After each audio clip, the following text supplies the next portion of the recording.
देखी एक जनी के मरद बहुत दारू शराब पिय तड़े, औरत उनके वियोग में बाड़ी, लाचार बाड़ी, परेशान बाड़ी, मनावत मनावत का कह तड़ी। आई गीत के माध्यम से भाव बा, का भाव बा।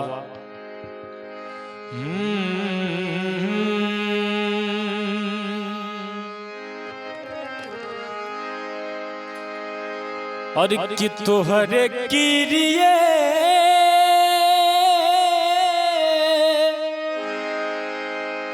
तोहरे किरिए और कहतनी हम,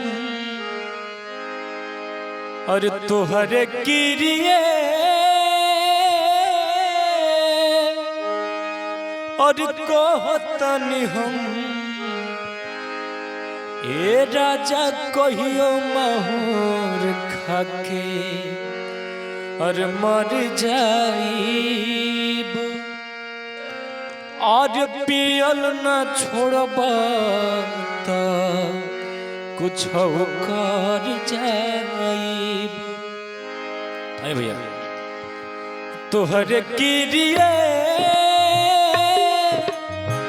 तोहरे किरिए कहतनी हम, ए राजा कहियो मर जाइब, पियल न छोड़बा त कुछ कर जाइब। ए राजा कहियो मर जाइब, पियल न छोड़बा त कुछ कर जाइब। क्रिया खा के कहबू हो, क्रिया खा के कहब ससुरारी से प्यार नहीं हरे रही, ससुरारी से प्यार नहीं हरे तक रही, ससुरारी से। तोहरे किरिए कहतनी हम, ए राजा कहियो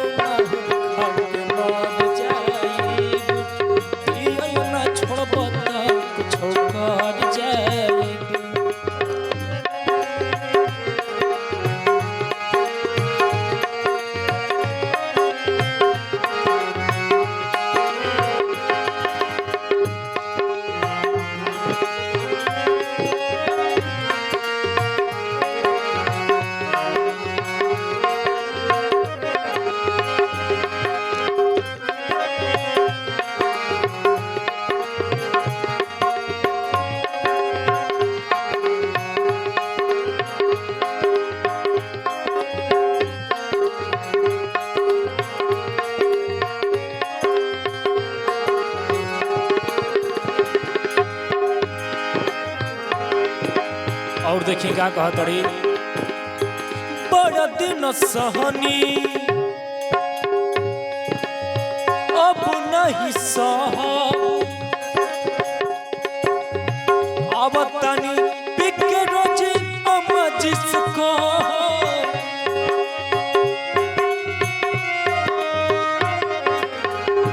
हो, बड़ा दिन सहनी अब नहीं सह, आवतन पी के रोज अम्मा जिसको, अम्मा जिसको।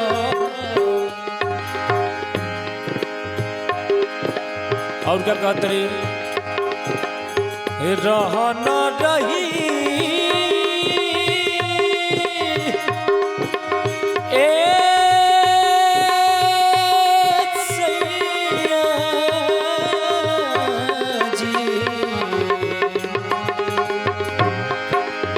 रहा न रही तो जद कर उठा, डाल के किरासन दहिया जर जाइब, पियल न छोड़बा त कुछ कर जाइब। ए राजा कहियो माहौर खाके मर जाइब, पियल न छोड़बा त कुछ कर जाइब।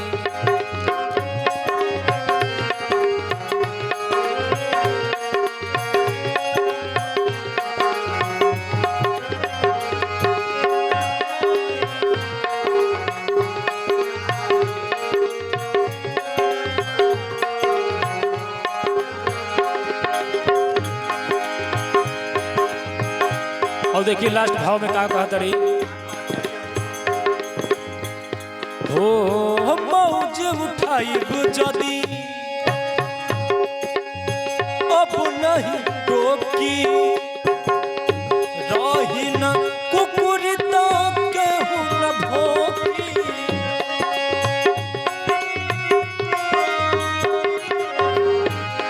हो मौज उठाइब जदी केहू न रोकी रही न कुकुरी न केहू न भोगी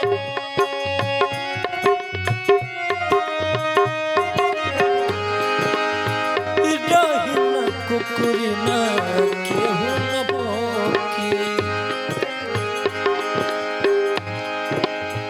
भइल जवान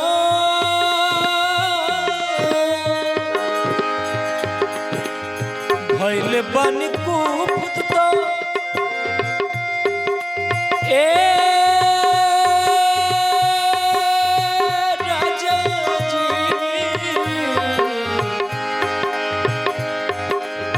जाके रेल गाड़ी तोर मर जाइब पियल न छोड़ब त कुछ मर जाइब ए राजा कहियो ना मर जाइब पियल न छोड़ब त कुछ मर जाइब